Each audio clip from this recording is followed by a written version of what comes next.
I just want to ask you a few questions now, more about the Samaritans in general, if that's okay. So many of our listeners will have heard of the Samaritans, but I'm guessing not all of them will know exactly what you do. If you just explain that for us, please.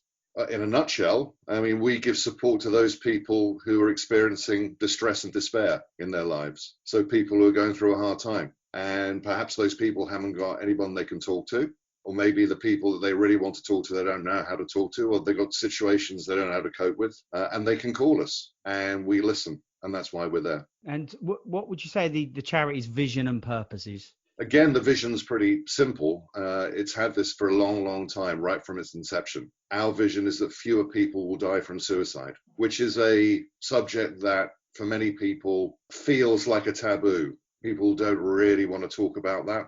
It's difficult. It's obviously at the edge of human experience. People come to us, not necessarily if they're feeling suicidal. They can come and talk to us if they're not. But our purpose is to give people who are feeling extremely poorly in terms of their feelings, their mental health, a place to talk, to stop them getting, if they can, to help them not necessarily get to that final place. So who are the sort of people that can call you, and what can they actually call you about?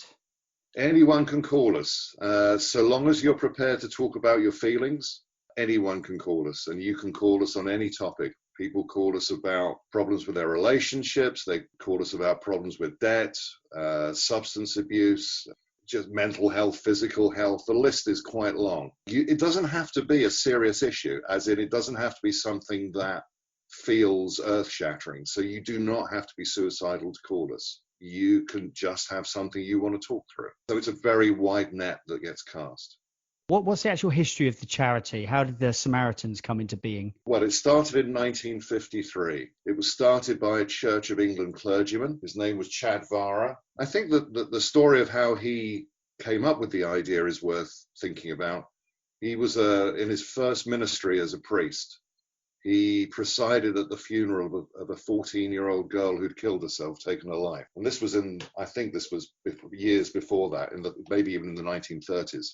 And she killed herself because she was having her first period, but she didn't know what that was. She thought that she was pregnant, and there was no one that she felt that she could ask. And she got into such a state, she took her life. And I think it said, I'm going to do something about this. And then when he got his first position, as you will, of being in charge of actual church that he was responsible for, which was in the middle of London in the city, a place called Walbrook. He had the chance to set this up, and he set it up. And he discovered that people would turn up and they'd sit in the waiting room, because there was just him, and they would talk to the receptionist or the person that was making a cup of tea. And he observed that actually what would happen was a stranger would find it quite easy to talk to a stranger.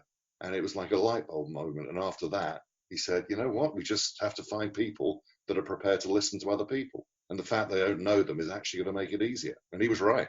Absolutely. Yeah, that's amazing. So once someone's, I guess, you need a bit of courage sometimes, a bit of confidence to actually pick up the phone. What is it you actually do when you answer the phone or reply to an email? So the first thing that we do is we just listen. That doesn't mean that we can keep completely silent. We do talk and we do ask questions. We're trained to ask open questions most of the time. We don't give advice. One thing that a Samaritan is not allowed to do is give advice. So some people call up and say, what do you think I should do?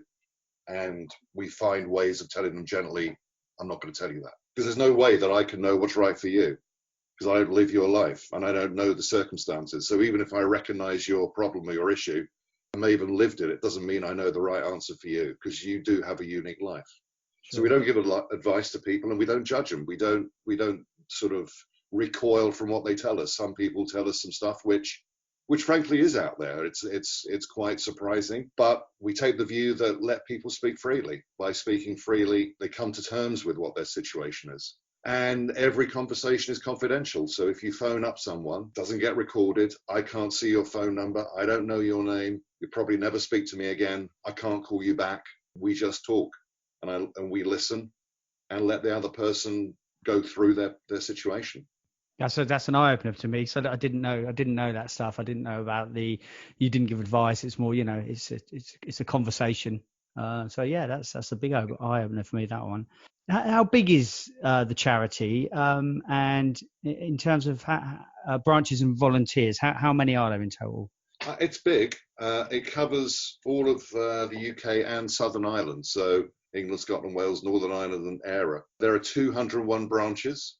They're scattered everywhere from Truro in Cornwall to the Orkneys. Branch size varies, so you get some branches like Central London, which is enormous, 400 to 500 volunteers. You get some branches like Great Yarmouth and Lowestoft, 30 to 40 volunteers. In total, there's probably at any one time about 20,000 trained volunteers. But of those, more like 12 to 14,000 are actually active. They're working shifts, they're volunteering actively. So it's large. There are other Samaritan-like organizations in other parts of the world, but the Samaritans, as we recognize in this country, is only this country. Sure. Okay, can you just tell us a bit about the branch that you're in Chelmsford, please? Yes, love to. There's about 90 people, 90 to 100. Again, using this idea that there are people that are trained but are not actually taking shifts at this time. We've been around since 1965. We've been in our premises since 1970. We're open just over half the week, about 2/3 of the week. We do, some days we work 24 hours, other days fewer hours. Yeah, it's an active, it's a good branch, it's a thriving branch. We have a pretty good record. Once people come, they don't leave. Our turnover is pretty small. I guess we must be doing something right. I think the volunteers have it's a good culture. People like going there. They feel supported by each other. So yeah, it's a good branch. It's a good example of a Samaritan's branch. But most branches, the vast majority, are great examples of branches. I mean, branches do create their own sense of community, and ours is no different. That sounds brilliant. And why is this year in particular so important for you? Well, apart from being the 50th anniversary for being in our building, we're rebuilding our building. The builders should be starting work on the 6th of July. They're going to come in and they're going to hammer some walls down and move some things around, and we're going to do a lot of renovation work. It's going to cost a lot of money, but it needs it. It's falling down. There's a hole in the wall of the stairs. You can put your fist in it. There's a hole in the wall to one of the toilets. The other toilet, the ceiling's falling down. It's pretty cramped. It's quite old and it's quite tired. I mean, throughout the years we've been open and done a great job of keeping it open, but we need to do some work to fix it. So it's a big year for us. It's a sort of a 50th anniversary, and it's a big project. That sounds great. Good luck with that. Thank you. Yeah. So that's a really good insight into the Samaritans there. A bit about the history and what to expect when they call or email. How can our listeners that are helping, how can they help you?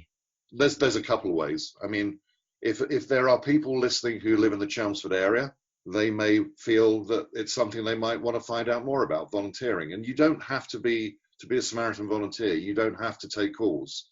We do have volunteers who don't want to take calls, but they do want to help us out. They may have a skill or expertise like marketing or fundraising, or these days with social media. Or we have one guy, and he's kept the place sort of glued together. So they, if they're interested, they live in the catchment area. They could come and they could volunteer in some capacity. And now's the time when I put my fundraising hat on. They could give us some money. We are very open to donations. We don't get grants from anyone. We have to raise every penny from scratch. The government doesn't give us money, and nor does the central charity. We have to do all our own fundraising. We're all volunteers. Every job that happens in the branch is done by a volunteer. If any of the listeners want to get involved, or they want to put their hands in their pockets, I'll not say no.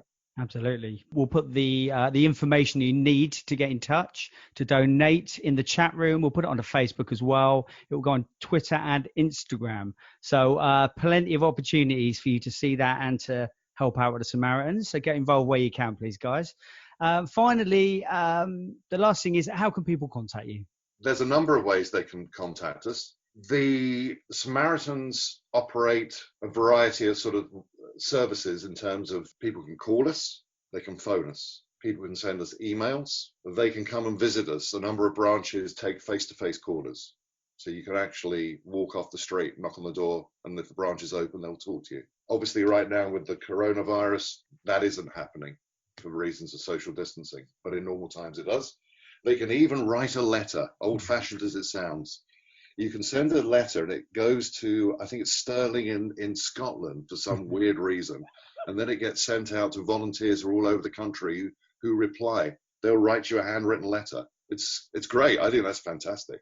But the way that most people call us is they'll phone us, and there's a free phone number, 116-123. Find it on the website, samaritans.org, and it's free. And that means it doesn't appear on your phone bill. So if you don't want people to know you phoned, they won't have to see it. It's 24/7. So there are times of the day when you'll have to wait for the call to be answered, if there's a lot of callers or not enough volunteers. But the call will get answered 24/7, 365 days a year. Perfect. Okay, Paul, thank you very much for your time with that. It's an amazing charity, do absolutely amazing work, helping out a lot of people. And we want to say a big thank you to all of the guys that are working in the Samaritans, in your Chelmsford branch, nationwide, all around the country. So thank you.